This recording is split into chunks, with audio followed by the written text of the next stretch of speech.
Today, as I beat the out of my face, we will be on Wednesday Night Live, even though we are recording this on a Thursday.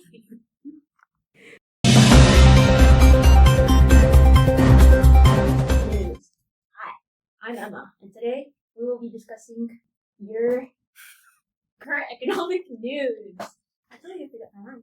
Anyways, this just in. The U.S. Congress demands rewriting global economic rules to make room for emerging powers? Rewriting rules to get more powers, but I can't even get a fucking job. Boring. Anyways, what happened during the 5-day visit to China, U.S. Congo designation? Hello, who wrote the script? Anyways, led by for regional global economic rules such as trade investments and investment standards to more closely reflect the rise of countries like China, India, and Brazil. I don't comment. Hello? Who wrote this? Discussed reducing tariffs, tariff barriers, and rethinking rules developed in the post-World War era, World War II era to be exact. Get your facts straight, get your money out, not your funny out. Who is involved? The U.S. Congress. Representatives Adam Smith, name dropped twice, that's crazy. Ro Kiana? Chrissy, I don't know, she's Hawaiian. And Michael Baumgartner? Hello? What are these names? Anyway, how scandalous, name dropped. Foreign economies such as China, India, Brazil, WTO, whatever that means, whatever, I didn't take that in high school, and other trading nations are also talking about this. Imagine having your right up on national television. Couldn't be us, we got our facts straight. Anyway, it happened in China when the U.S. went to go visit. You know, pay him a little visit, pay him a little cute little visit little thing, you know what I'm talking about. When did it happen? It happened September 2025. Report published 3 days after the event happened. Get your facts straight, my people. Get them right. Reported the rules of the international trade and finance have profound long-term implications. This is my economics class. Hello. Renegotiating them would be rebalancing economic power, reopening talking of tariffs, investments, and intellectual property, and dispute settlements. Get your facts straight. And why are we talking about this? I don't know. I have to film my final and you have to listen. It is that the world economy has changed, and we will talk about that. Economies more say in setting norms. But we all know our government, they're not trendsetters. Let's not let them be trendsetters. We've all seen how that happened. And some of us got our shit taken away. You know. They could use tension trades such as reduced frictions and leads to new round of negotiating. We have to negotiate. Anyways, it signals that the U.S. domestic politics had understood that old structures of the past would not be wholly solvable in this new era, this new world. Because, we need to run that. Anyways, how does it affect you at home watching right now? You may see an impact of prices and visibility in you can import and export out of this country. Because, girl, who knows? Especially in the industry involved in national trades. In that, such as the U.S. investment. And speaking of investments, we have a video from one of our reporters. Take it away, Rudy. Hello, this is your outside reporters here to talk to you about inflation. It is wild. Get help. That's it. Anyways, talking about that. For investors in business of this area, changes especially looking at tackling across cross-borders transactions, foreign direct investments, and just in the long term of this very crazy situation, more just world order might reduce, risking atrocious regulations and trading conflicts, stabilizing markets and supply chains that you and other people depend on. Because I know I depend on it. I don't know about you, but I depend on that shit. Anyways, come back next week and trust us with your world-ending news. Aside from that long speech, we're here back with the news. And recently, the U.S. shutdown has recently come to an end after ending after 44 or 45 days. And I guess the president has had enough time with Clinton, so he's in better shape. Not really, but give it what you want. But this shutdown has led to major side effects, including the food stamps for the people. And it began towards the beginning of Thanksgiving break or whatever. So people have been having troubles with that. And aside from that, a new funding bill has been coming into place with the Congress from 227 votes to 209 votes. So now a funding package will be in place now to help people with their SNAP. Another thing for the red half call today. Yeah. Okay. Hi, welcome again. And to add to breakdowns on the world government, Turkish political cracks down, unleashing economic chaos. What happened? Because we don't live in fucking Turkey. What happened? Turkey arrested this man, I don't know how to pronounce his name, neither do you. It'll be shown on the screen if you can't fucking see it. The mayor and the senator also, apparently, he's charged for terrorism and corruption charges.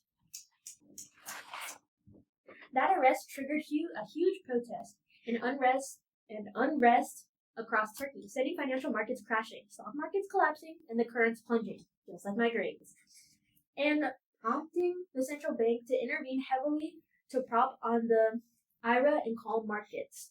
Who are the players in this nightmare we call politics? The Turkish government, the president, and the ruling party. Who are those people? I don't know. I didn't write the script. Where did it occur? In Turkey, obviously. In Istanbul, specifically. I can't speak. Turkey's financial markets and foreign investor markets were also affected. When it March 2025, protests in markets affected followed immediately after what happened. Because it just did. I don't know. I don't forgot any rules. Why does it matter? Political instability placed irreplaceable damage, investors confidently and triggering capital flow. Talking about, I don't know. And everything basically cost Turkish to give everything I got, because everything went to crap. Anyways, why is large emerging market? Its trails can spread to regional economies and global emerging market sediments. What does that mean? I don't know. I'm not from Turkey. I'm from the US. I'm supposed to be ignorant. Anyways, economics, a part of Turkey, because it is inflation and industrial process, are under pressure. Oh, good lord! Ugh. The protests have finally caused the interactions of the industrial activity. What does that mean? I don't know. I didn't write the script. Credits rating, foreign investments, and just debt worsening. Goddamn. You arrest someone and all of a sudden your whole government goes, I wonder why. Anyways, how does this affect you? Because it's made in Turkey and we buy most of that. Because America doesn't have anything of its own, it only just buys other people's shit. And, yes, more gradually heightened on everything emerging markets, rising global financial risks, and we can say that the rates are really bad, including for the US markets because we have it. Anyways, take us. Okay. Yeah. Anyways, ignore her. Here's something more bearable to hear. Like retail spend. Yeah, ignore my mistakes there. From what it's looking more of a labor market right now in the US, which I obviously it's reasonable. But I'm not surprised because Americans are right now at the bottom of inflation at 80%. And as of last Tuesday, it's important because basically we're costing away. I'm sorry. It's because the government don't care about us and they're basically largely empowered. And they basically say people who are rich, it's fine. But as people who are poor, yeah, we're going to States and we need to get a job. So, yeah. The new data summary from consumers. U.S. are spending increased by 0.6% in August, adjusted for inflation. Despite this, the spending for cost of living also increased, with food, goods, and services becoming more expensive, with prices remaining high. Yes, high. This also includes personal consumption, as expected theories such as the Federal Reserve's preferred inflation gauge up to 0.3%. So yes, even the Federal Reserves are kind of worried. Monthly, by the way, mind you, pushing the annual rate of 2.7% from 2.6%. Yeah, it raised by 1%. Very scary. Reaching a 6-month high, so that's a little too long for that, but I'm not an expert. On that note, this inflation was caused also by the increasing energy and gas prices, including a jump in food prices by 0.5%. Yeah, we're gonna starve, I know. Well, you're probably wondering, who's involved, right? I would be wondering too, if I was a concerned parent. But most people who are involved would include American consumers, such as you and I, healthcare, the cost of living, and Federal Reserves like the PCS. Economist Greg Dacko, which is one of a key figure in these studies, Joe Bercelis, Elizabeth Renter, and Adam Josepho, including, surprise, surprise, President Trump with his imposing, beautiful tariffs as a rise for price in certain goods, including for you crazy Starbucks people, top 20% of earners or demographics. So sorry, but your matcha has to go. Apparently, the U.S. economy, and people with large stock holdings may result in losses. So if you are a person who's buying Bitcoin or stocks, I'm so sorry, but you might lose a couple of thousands. But you're probably wondering, where did this observation party started? Well, in Dallas, Texas. Yeah, nothing more to say.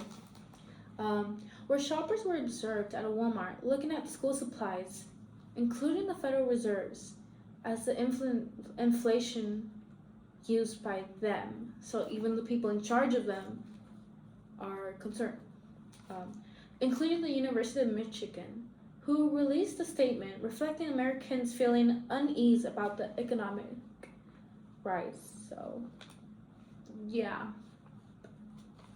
If I was smart, I would be worried too. Anyways, when did this start exactly? Well, as of late August, consumer spending rose and the cost of living increased, including energy, gas, and food prices.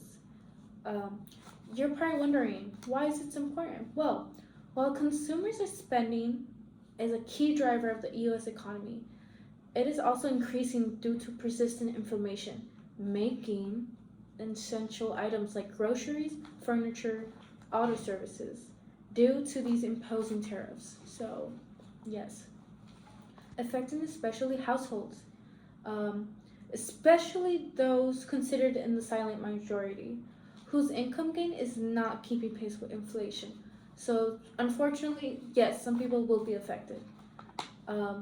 But this also creates a K-shaped economy where top earners are insulated, but many others are struggling, making economy vulnerable to shocks. So do not be surprised when it happens. You're probably wondering, how does this affect you?